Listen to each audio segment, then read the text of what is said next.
Okay, this is attempt number 3. Let's see if this works. Alright. So, Team RWBY, the remnants of Team Juniper, Crow, and Oscar, also known as Ozpin occasionally. Yeah. You haven't seen the previous recaps I've done, you should probably go and watch those. Anyway, they're going on a train ride to Atlas because they were told to get there. But the train crashes because, as per usual, well, trains don't appear to actually go anywhere in this series. Anyway, moving on from train crash, which everybody survives, oddly enough, with no injuries, I think. I haven't seen it in a while, I'm just sort of outlining it. Anyway, so after train crash, we are introduced to Maria Calavera. She will become important, as she is the only new character who is a main person in here. Okay, the main group at least. There are other main characters here. Anyway, moving on. So, though the group have an argument about everything, because finally tensions are boiling over from, 5 volumes of stuff. Just go watch the recap if you want to understand it.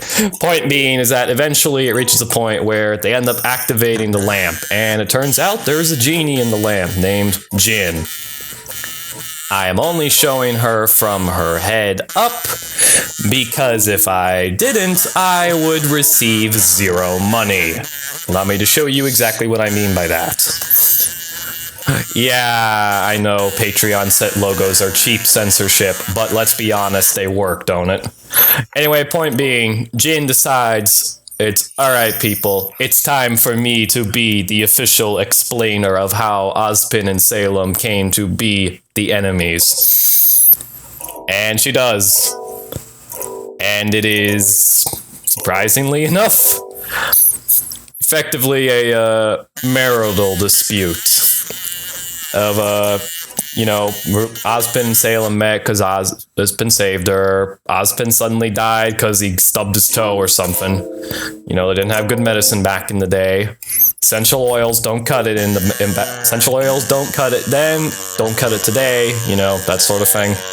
Anyway, Salem decides to go to the gods and say, okay, I want my husband back. Gods say, no. Salem says, yes, a little harder. One of them, the dark god, says, okay, fine. And he sort of brings him back.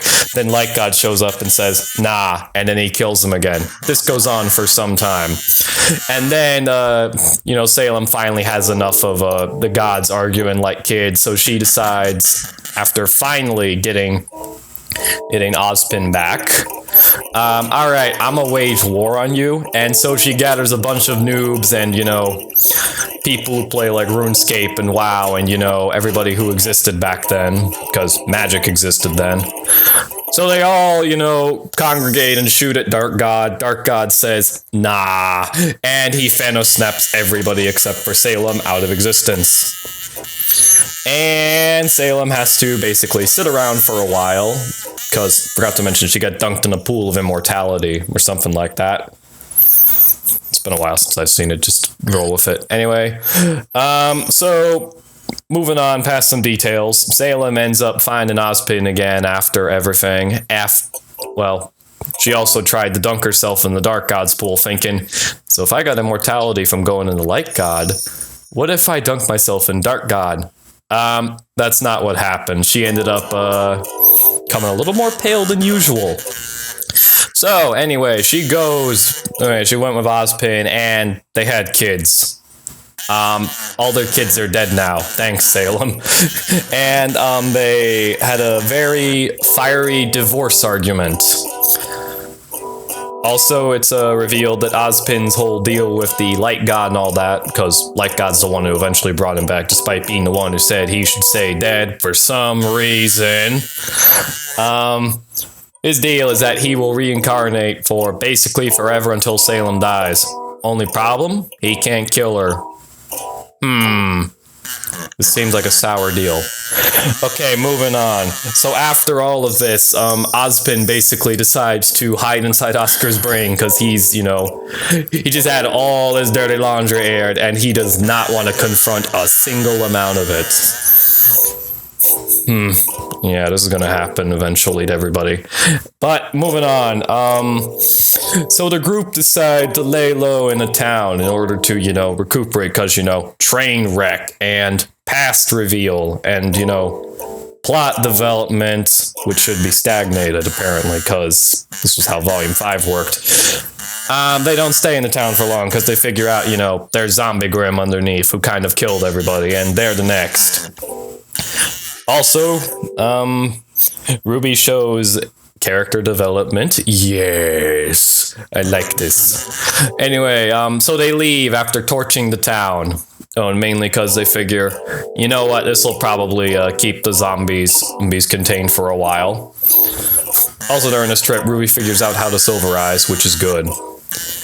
Anyway, moving on. So as everybody's leaving, even with Crow having given up alcoholism by the looks of things, first of many things he's gonna give up, including his voice. Anyway, yes, that's I'm mentioning that. Moving on. It's also revealed by Maria that she is also a Silverized warrior, and back in the day used to be known as the Grim Reaper. This title's officially discredited to me. I just don't like it, okay? Anyway, she had eyes, non-mechanical ones.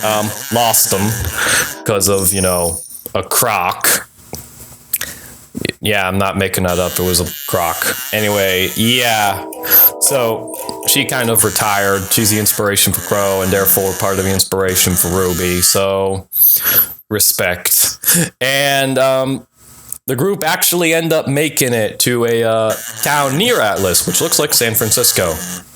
You'd expect this to be the point where the volume would end, because that seems like a decently long amount of plot stuff. Nah, it ain't.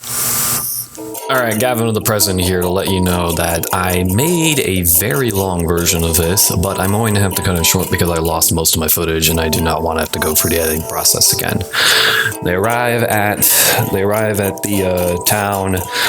They end up getting repulsed by the military. They end up deciding to sneak in and steal a ship to escape. That doesn't go well because one of the leaders of the group, Caroline, decides, alright, I'm gonna use a mech on you. Then a giant Grim shows up and makes it so everybody has to fight it. But after the Grim fight, Caroline decides, alright, you guys can go now. Meanwhile, Adam shows up and promptly dies. Good riddance. Also, Neo and Cinder have a moment. Mercury apparently doesn't have a semblance because of his father. Tyrion has a robotic tail. And nobody wore winter clothes this volume for some reason, which I find incredibly strange. That's about all I'm gonna say. Okay, so now we can just end the video here because that's about it.